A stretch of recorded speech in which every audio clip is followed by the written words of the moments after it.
guys, it's Robin, RsIslandCrafts, and welcome to my craft room. This is my WiP It Wednesday video where I show you whatever I've been working on in the craft room this week.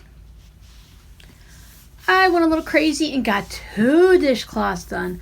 Ooh! Michael's was having a sale on their sugar and cream lilies and whatever. Their cotton yarn, their little skeins of cotton yarn for 99 cents. I think it's usually $1.99 or $2.59 for the little balls of them. So I went and picked up a bunch of them when they're 99 cents.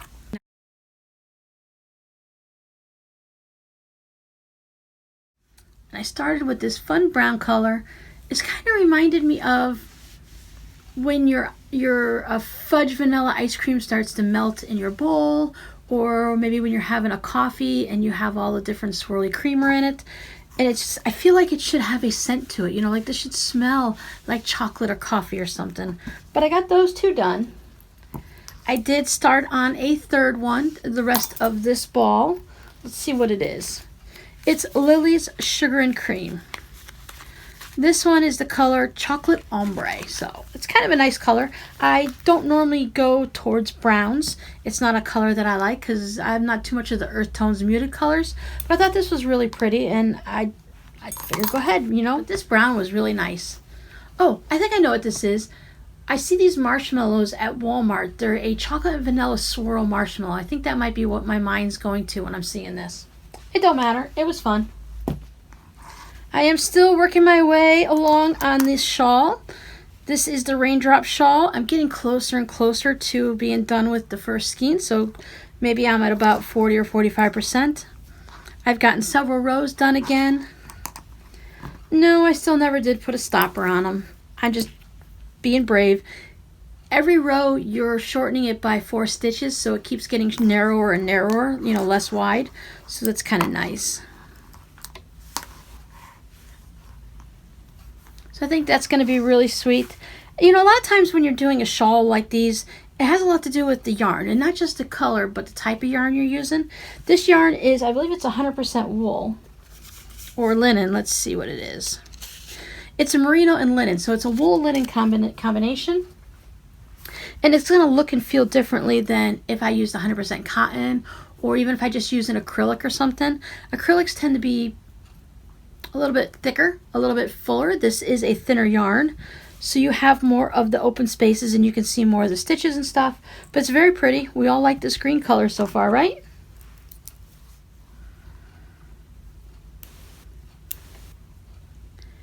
I actually went on, as you could tell, since I finished a couple dishcloths, I wasn't in the mood to sit and knit for long periods of time and pay attention to what I was doing. So the dishcloths are really nice to work on something like that. It's simple. You're just going back and forth and you don't really have to think about it. I did cast on a new project. This is the wool I'm using this time. It's close to being true to color. It's kind of a brownish gray. Let's see what we're using this time. She always picks out fun things for to work with. Okay, so the color is smoke, so it's more of a gray. It's a Heather Sport. It's 100% Canadian wool. It's from Lichen and Lace. Here you go. And I have actually cast this on twice. I did cast this on the other night, and I knit a whole full inch of it. You know, an inch. But then I was looking at it, and this is the brim of a hat. I'll show you the pattern in a second. But it was awfully loose, and when you want a brim of your hat, you kind of want it to hold your hat on, and I don't want it loose and lacy like the shawl. So I went ahead and I tore it all out, and I recast it on. It's only 100 stitches. It's a hat. Really simple.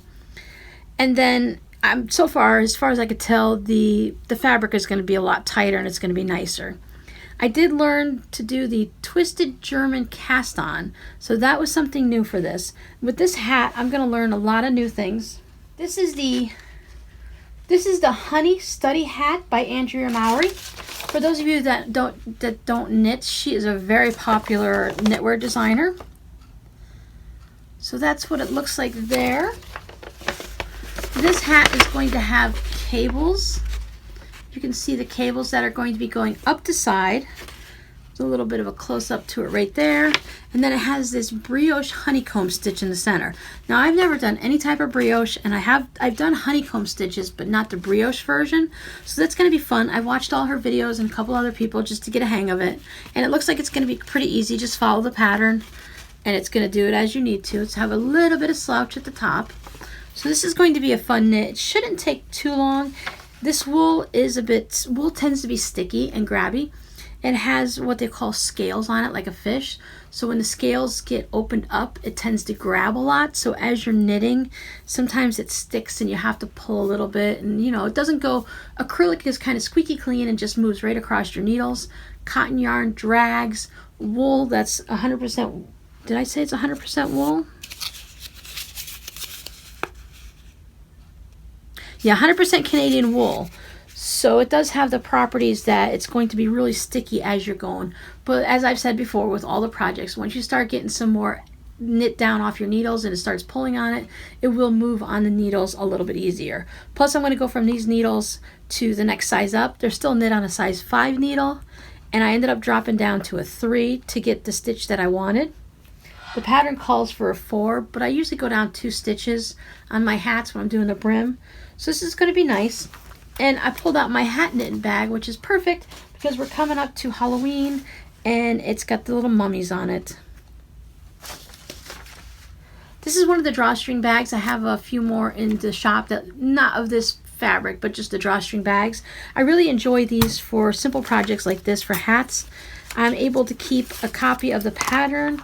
I have another set of needles, and I also keep my notions pouch where I can keep all of my stuff in it. And there's plenty of room for the project and all of this. This bag folds up really nicely, so if I want to stick it in my purse when I go out.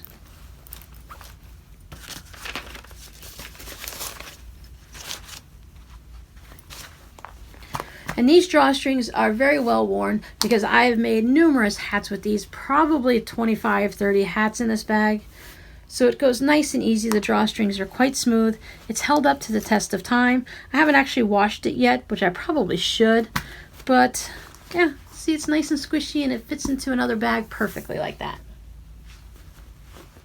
And then that's it for the knitting. It is a little bit of a shorter video. I don't have a whole bunch of things to show you or talk to you about, but I did test out a pattern. I've been trying different boxy bag patterns to find one I like, that I can do it as a quilted version and a regular version, and that it's going to be easy to put together and I can just make them faster. So I did a prototype this week. When I make these and I store them, I tend to store them flat like this so they take up less space and they don't get wrinkled, and it also makes it easier to ship. So when you get something like this from my store, all you have to do really is just pop it open. It'll come back up to its shape. If you need to, you can always just hit it with an iron because these sides do tend to stay in a little bit. But once you start using it and filling it up with stuff, everything will pop right back open. But I have this fun fabric. It's called Cats and Hats. So it's a bit of a Halloween theme, but really you could kind of use it any time, except for the cats and the pointy witches hats with the, what do we got? Oh, the little witch's buckle. Oh, look, it's a pumpkin. Cute. So I thought this fabric was really fun. It is a little bit of a darker fabric, and I did use a bit of a greenish gray fabric on the inside. So I think this worked out pretty good. I have another pattern to test out to see if I like it better. I have a feeling I'm going to be switching over to that one, but they all end up looking the same in the end. It's all about how you put them together, the construction of them.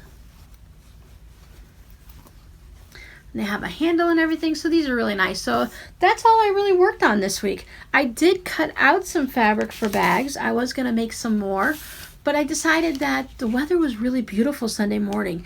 It was down to, I think it was like 72 out in the morning, which, considering it's been in the high 80s and 90s all the way like at 6 o'clock in the morning lately. So that was really nice to be out in that cool weather. A nice wind blowing. So I actually spent 2.5 hours out in the yard working in the gardens. I cleared out some flower beds and got rid of the old flowers, and I tilled up the dirt. I actually dug a whole new flower bed from the front of the house to the back along the side. And the reason I did that is because my aloe plants. When we bought the house 17 years ago, there was 2 or 3 aloe plants at the corner of the house in the front. And I've had them in that flower bed for a while. Rob mowed them over for years and years, but those aloe plants are stubborn. They're very resilient. Once I got a little flower bed around it and put an edge so that Rob would stop mowing on it, because he was just kind of like cutting around the corner and chopping them down as he mowed the grass. So I put a flower bed in there, and it's probably about 1.5 feet wide by maybe 2.5 feet long, just for where the aloe plants were. And I pulled out 20 aloe plant babies in there, planted them all along the side of the house. I put 6 more in the backyard, and I think I threw away 10 or 12 just little babies that were growing. There was so many aloe plants that every time I pulled one out, I would see more that had grown underneath its leaves and stuff like that. It was crazy. So I had to get those, I needed to thin those out, needed to clean the beds to get all the weeds out. It wasn't too bad in the aloe section because the aloe plants had grown so much they covered the dirt. There was only spots for a couple weeds to pop up, so that was easy, except for the fact that aloe plants have spikes on them. And I got a whole bunch of scratches going up my right forearm. So I thought, well, the aloes did it to me. Let me put some aloe on it. Well, I tell you, aloe is such a miracle thing. It took away that burn and the sting. And when I woke up the next morning, there was no problem. But that aloe, you just cut up the leaf and you put the gel on it, clears it right up. Anyway, so I cut out some bags that I never got to, but I just want to show you some of the fabric. Isn't this fun? I found some fun Halloween fabrics in my stash. It's got some feet. I thought this was a fun crown on there too. This is all from the same fabric. Then the red witches. So I was thinking about making some drawstring bags, some of the box bags, some of the regular crafting bags that I make with the little snaps on the top. Look at this fabric. This one's really fun. I thought this one definitely needs to be a project bag so it can showcase the whole front like that. And I only had a little bit of this pumpkin fabric. I think I have enough to make a little bit of something else, but I cut this out too to make a bag. I thought that was really cute. I think this is going to be a drawstring bag. We'll see. I put labels in there of everything so that I know what I actually planned, and based on the sizes, I'll know what to make. But that is, I never got to that on Sunday because I spent too much time in the garden. I had fun, so it was okay. So that's it for me this week. Apparently I did something somewhere throughout the week and didn't do as much crafting as usual, but I'm perfectly fine with what I did get accomplished.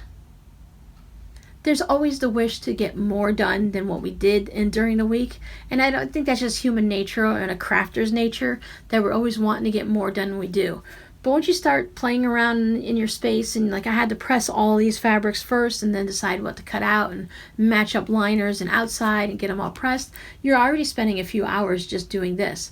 I like to go ahead and get when I'm making a bunch of bags, if I want to make 4 or 5 or 10 or 12, I like to cut all the fabrics the first day and put on any interfacing that I might need.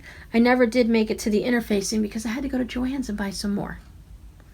So I like to do all that ahead of time so that when I come in the next day, I can just sit down and sew. And I chain piece when I'm doing bags. I do an assembly line process. I may be doing 4 or 5 of the same bags, so I set them all up in steps. And I go through each step on each bag so that when I'm done, all 5 bags are done. It's a nice little assembly line, and it seems to save time that way for me. I know some people like to make an entire bag first, but I like to do the same step for several bags at a time. But that's enough rambling for me today. What did you guys get done? Leave a comment down below, and let's cheer each other on to get some of our projects done.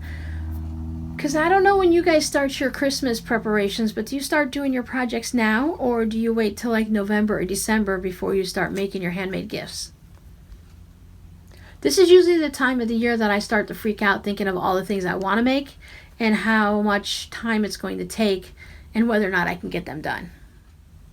Alright guys, I hope you have a great week, and I'll see you next time. Bye!